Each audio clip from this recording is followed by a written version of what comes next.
ನಮಸ್ಕಾರ ವೀಕ್ಷಕರೇ, ಮೊನ್ನೆ ಅಷ್ಟೇ ಪತ್ರಿಕೆಯಲ್ಲಿ ಬೆಳಕಿಗೆ ಬಂದ ಬೆಂಗಳೂರಿನ 29 ವರ್ಷದ ಯುವಕನ ಟ್ರೇಡಿಂಗ್ ಎಂಬ ಜಾಲದ ಕರಾಳ ಕಥೆ ಇದು.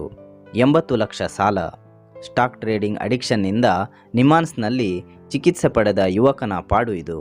ಸ್ಟಾಕ್ ಮಾರುಕಟ್ಟೆ ನಿಮಗೆ ಲಾಭ ತಂದುಕೊಡಬಹುದು, ಆದರೆ ನಿಯಂತ್ರಣ ತಪ್ಪಿದರೆ ನಿಮ್ಮ ಜೀವನವನ್ನೇ ಕಿತ್ಕೊಳ್ಳುವುದು ಎನ್ನುವುದಕ್ಕೆ ನಿಜವಾದ ಸಾಕ್ಷಿ ನಿಮಾನ್ಸ್ನ ವೈದ್ಯರು ನೀಡಿದ ಬೆಚ್ಚಿ ಬೀಳಿಸುವ ಆ ಒಂದು medical report.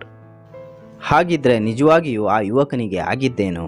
Intraday, future and options ಎಂಬ ಟ್ರೇಡಿಂಗ್ಗಳೇ ಯುವಕನನ್ನು ಮಾನಸಿಕ ಅಸ್ವಸ್ಥನನ್ನಾಗಿ ಮಾಡಿತಾ? ಹವ್ಯಾಸವು ಅಭ್ಯಾಸವಾಗಿ, ಅಭ್ಯಾಸವು ಆಸಕ್ತಿಯಿಂದ ಕೂಡಿದ್ದರೆ ಪರವಾಗಿಲ್ಲ, ಆದರೆ ಚಟವಾಗಿ ಮಾರ್ಪಟ್ಟರೆ ಈ ರೀತಿ ಆಗುತ್ತದೆ. ಅವನು ಮಾಡಿದ ತಪ್ಪೇನು? ಅಥವಾ ಟ್ರೇಡಿಂಗ್ ಎನ್ನುವ ಮಾಯಾಜಾಲ ಅವನನ್ನು ಹೀಗೆ ಮಾಡಿಸ್ತಾ? ಎಲ್ಲವನ್ನ ಈ ವಿಡಿಯೋದಲ್ಲಿ ನೋಡೋಣ. ಅದಕ್ಕೂ ಮುನ್ನ ಚಾನೆಲನ್ನು ಸಬ್ಸ್ಕ್ರೈಬ್ ಮಾಡೋದನ್ನು ಮರಿಬೇಡಿ. ಹಾಗೆ ಇದೇ ಥರ ಹೊಸ ವಿಡಿಯೋ ನೋಟಿಫಿಕೇಷನ್ಗೆ ಪಕ್ಕದ ಬೆಲ್ ಐಕನ್ನ ಕ್ಲಿಕ್ ಮಾಡಿ.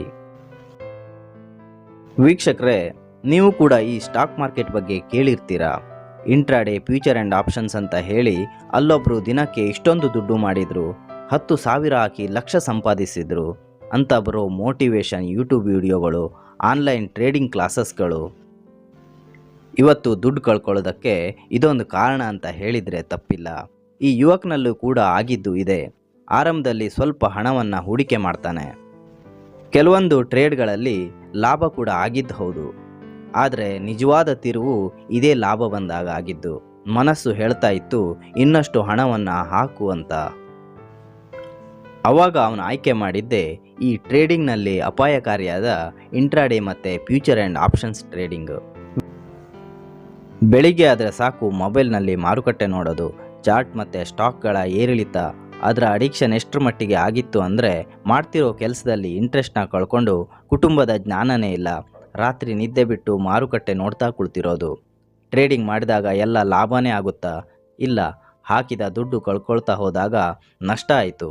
ಅದನ್ನು ವಾಪಸ್ ಪಡೆಯೋಕೆ ಅವನು ಸಾಲ ಮಾಡಿದ್ದು ಅವನ ಫ್ರೆಂಡ್ಸು, ರಿಲೇಷನ್ಸ್ ಹಾಗೆ ಬ್ಯಾಂಕ್ನಿಂದ ಸುಮಾರು 80 ಲಕ್ಷ ಸಾಲ ಮಾಡಿ ಟ್ರೇಡಿಂಗ್ನಲ್ಲಿ ಸುರಿದಿದ್ದ.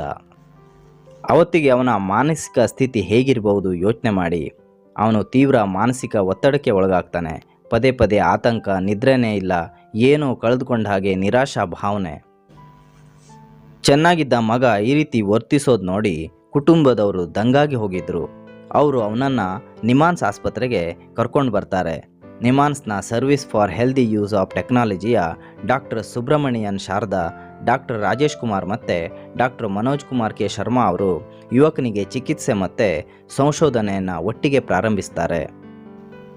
ಆನ್ಲೈನ್ ಗೇಮ್ಗಳಿಂದ ವ್ಯಸನಿಗಳು ಹೇಗೆ ಅಡಿಕ್ಷನ್ಗೆ ಒಳಗಾಗ್ತಾರೋ ಹಾಗೆ ಇವನು ಕೂಡ ಆಗಿದ್ದಾನೆ. ಅವರಿಗೆ ಬಳಸೋ ವಿಧಾನಗಳಿಂದನೇ ಇವನನ್ನು ಕೂಡ ನಷ್ಟ ಮತ್ತು ಸಾಲದ ಸ್ಥಿತಿಯಿಂದ ಚೇತರಿಸಿಕೊಳ್ಳುವಂತೆ ಮಾಡಲು ಸೈಕಾಲಜಿ ಮತ್ತು ಸಹಾಯಕ ಪ್ರಾಧ್ಯಾಪಕರು, ಸಂಶೋಧಕರು ಆದ ಡಾಕ್ಟರ್ ರಾಜೇಶ್ ಕುಮಾರ್ ಅವರು ಮುಂದಾಗ್ತಾರೆ. ಯುವಕನಿಗೆ SHUT ಕ್ಲಿನಿಕ್ನಲ್ಲಿ ಬಹುರೀತಿಯ ವರ್ತನೆ ಬಳಸಿಕೊಂಡು ಚಿಕಿತ್ಸೆ ನೀಡಲಾಯಿತು. ಪ್ರಚೋದನೆಗೆ ಒಳಗಾಗದೆ ನಿಯಂತ್ರಿಸೋದು ಮತ್ತು ವಹಿವಾಟು ಅಪ್ಲಿಕೇಶನ್ಗಳಿಂದ ದೂರ ಇರೋದು ಮತ್ತು ಅವನ ಹಣಕಾಸು ನಿಯಂತ್ರಣ ಕುಟುಂಬಸ್ಥರಿಗೆ ವಹಿಸೋದು ಡಾಕ್ಟರ್ಗಳು ನೀಡಿದ ಮಾಹಿತಿಯಾಗಿರ್ತದೆ. ಚಿಕಿತ್ಸೆಯ ನಂತರ ಟ್ರೇಡಿಂಗ್ನಲ್ಲಿ ಆಸಕ್ತಿ ಕಡಿಮೆಯಾಗಿ ನಿದ್ರೆ, ದಿನಚರಿ, ಜೀವನ ಎಲ್ಲ ಸರಿಯಾಗಿದೆ ಎಂಬುದು ಖುಷಿಯ ವಿಚಾರ. ವೈದ್ಯರ ಪ್ರಕಾರ ಇದು ಭಾರತದಲ್ಲಿ ದಾಖಲಾದ ಮೊದಲ ಸ್ಟಾಕ್ ಟ್ರೇಡಿಂಗ್ನ ಅಡಿಕ್ಷನ್ ಪ್ರಕರಣದಲ್ಲಿ ಒಂದು.